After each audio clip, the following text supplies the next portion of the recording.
Da música. A música sempre foi um assunto de rodas, né? De mais rodas, de discussão do que pode, o que não pode, o que se deve, o que não deve. Uma coisa que a gente observa muito em alguns cantores que tem uma personalidade forte, que sente aquele chamado, a gente vê mesmo. Toda vez eu vejo você falando de música, você fala com muita propriedade, com muita força do chamado de Deus, que você entende, e a gente vê isso também nas suas composições, nas letras, nas músicas, essa preocupação sua em fazer aquilo que é para glória de Deus. Como é que você enfrenta, como é que você recebe, por exemplo, de repente, algum tipo de alguma crítica, ou alguma observação, ou elogio também? Como é que você recebe isso para você?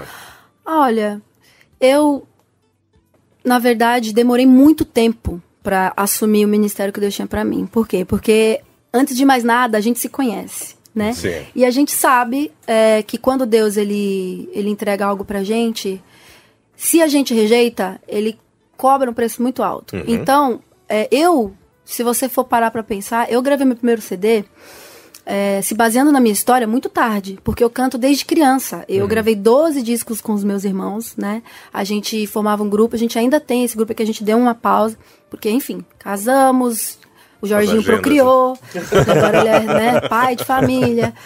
Minha irmã também tem outra agenda, cuida do meu ministério, mas a gente ainda tem esse ministério infantil, a gente quer, inclusive, voltar em breve com algum CD aí legal para as crianças.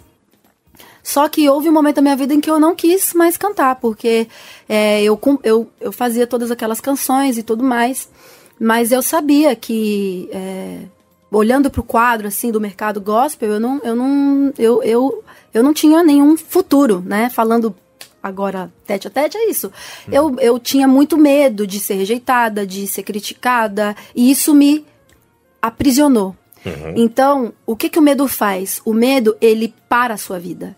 Você não vai para trás, você não vai para frente, você fica estagnado. E foi isso que o medo fez comigo. Por causa disso eu tive muitos problemas.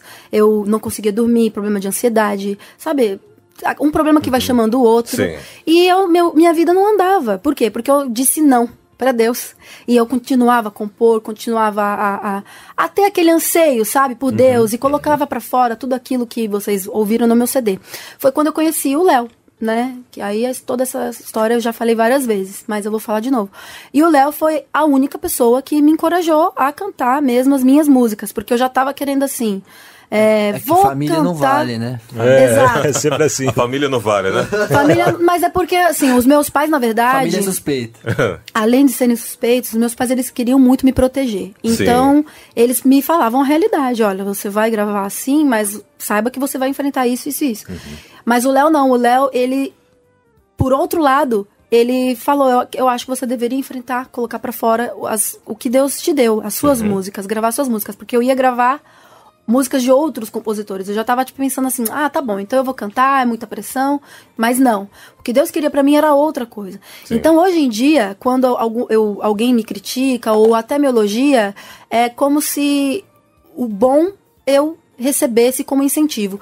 E o ruim eu recebesse para meu próprio crescimento, porque, na verdade, eu sofri muito mais do que qualquer crítica hoje pode me causar alguma coisa quando eu rejeitei o que Deus tinha para mim. A luta, né? A luta que todo mundo tem. Então, assim, todos nós temos um chamado de Deus. Sim. Se o meu ministério vai gerar, às vezes, muitas controvérsias, críticas e dentre outras coisas, eu vou ter que enfrentar.